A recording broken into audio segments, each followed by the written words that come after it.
Sunday, August 31st at about 10:45 in the morning, and I'm going to take off and finally get to take Spitz on her maiden voyage. I finished up all the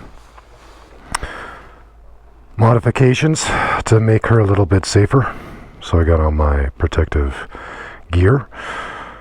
Since it's a new bike, I got myself a new helmet, and I originally got a modular helmet from Europe, but my head shape is so weird. It's what's called a long oval, so I ended up just getting a brand new version of my usual high-vis arrive helmet. This one is an updated model, so it's lightweight, and instead of having a whole chin bar to mount the camera, now it's much smaller and more efficient. Alright, let's go take a little motorcycle ride. I love you, pups. You guys take a good long nap this morning. I love you guys. Yes. Doodle and Echo, my little babies. Good dogs. Good dogs. Stay. Stay.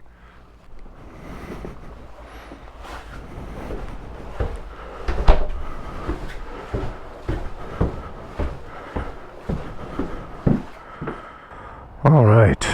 Let's see if I can remember the modifications I've made to my bike post-factory. I guess I'll go front to back. So I put a headlamp guard, both a metal screen for big rocks and a plexiglass clear screen for sandblasting. I replaced the little sport windshield with an adventure windshield. I put a windshield visor on the top so I could change wind deflection depending on if I'm on a long highway ride with a lot of wind or something like that. What else? Most importantly to me, I put on these black solid factory, they're not aftermarket, they're straight up BMW crash bars to protect the engine. I also put on a skid plate to protect the bottom of the engine from rock bouncing. It's not a super beefy skid plate like a Black Dog, but I'm not going to be rocking this bike over any large logs or anything like that, so I just need protection from the highway, basically. What else did I put a kickstand pad to enlarge the surface area of the kickstand, so on hot asphalt or soft ground it won't poke through and fall over as easily. Let's see, I put a cell phone holder adapter on the BMW GPS screen. I put some protective film in a little visor over the LCD screen. I put on these protective acrylic stickers to protect the tank from scratching. Underneath the saddlebags here I put on an aftermarket, but it's really, really sturdy, and it might as well be factory made, but an aftermarket saddlebag frame slash, if the bike ever falls over, goes down or slides, this would be like a rear protective mechanism like the crash bars for the engine. These are super solid and they could take a scraping without breaking the exhaust system or anything like that. Let's see, what else? What other little modifications? I do have a top case now with the bright high-vis yellow. I mounted the plate that I can put the top case on if I want a top case. But not doing the hard cases for this little girl. We're just going to go with the saddlebags, these little soft panniers,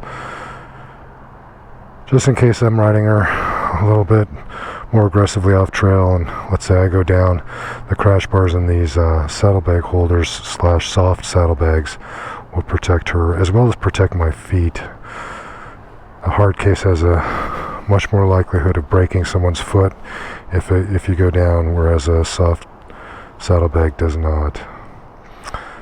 Other little things, I'll probably remember them as I start riding, but alright, other than a ride home and a quick little brief spin to school, I didn't want to ride her until I had her crash bars on and all the protective new stuff. So here it is, her true first initial maiden voyage. I'm going to take it easy. She has brand new tires, so for a couple hundred miles until they get a little bit less new and slippery, I'm going to not push them to their limit. I'll do some leaning today in the curves and the twisties of the foothills, but nothing super aggressive. Just a really nice mellow Sunday morning brunch spin. Alright, Spitz, let's get you your first mountain ride.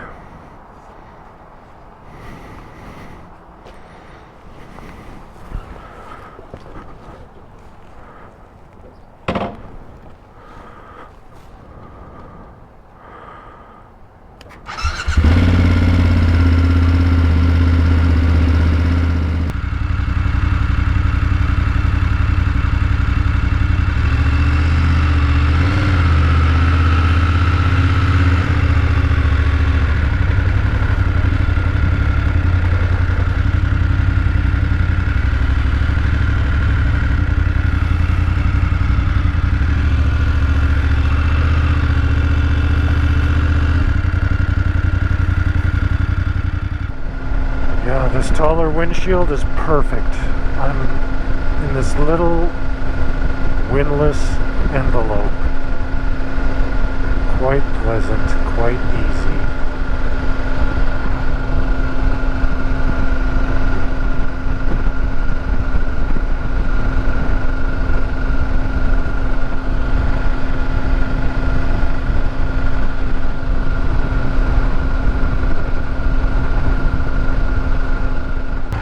At 70 miles an hour on the interstate, this windshield is perfect.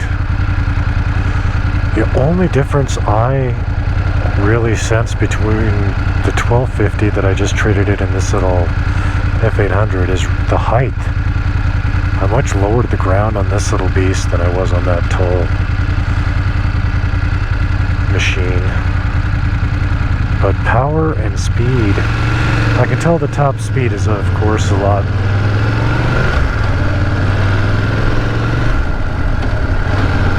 slower, but slower is relative. I'm not a highway patrolman, so I don't need to go 140 miles per hour.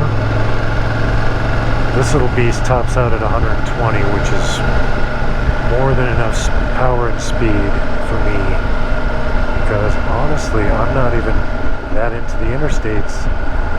This is what I look forward to and seek out: tarmac twisties in the Front Range canyons. Oh, I've been looking forward to this for a minute.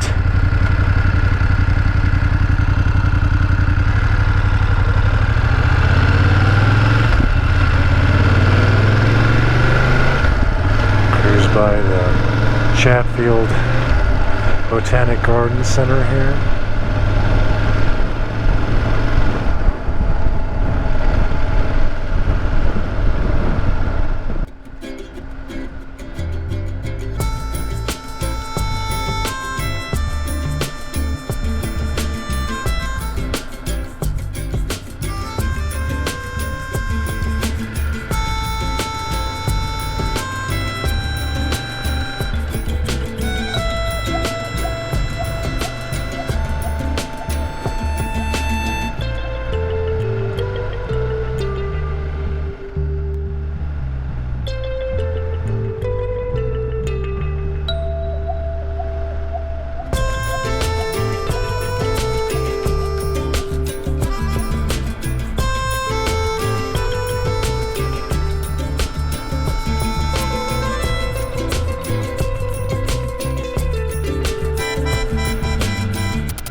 Good little Spitz. That's a pretty significant incline.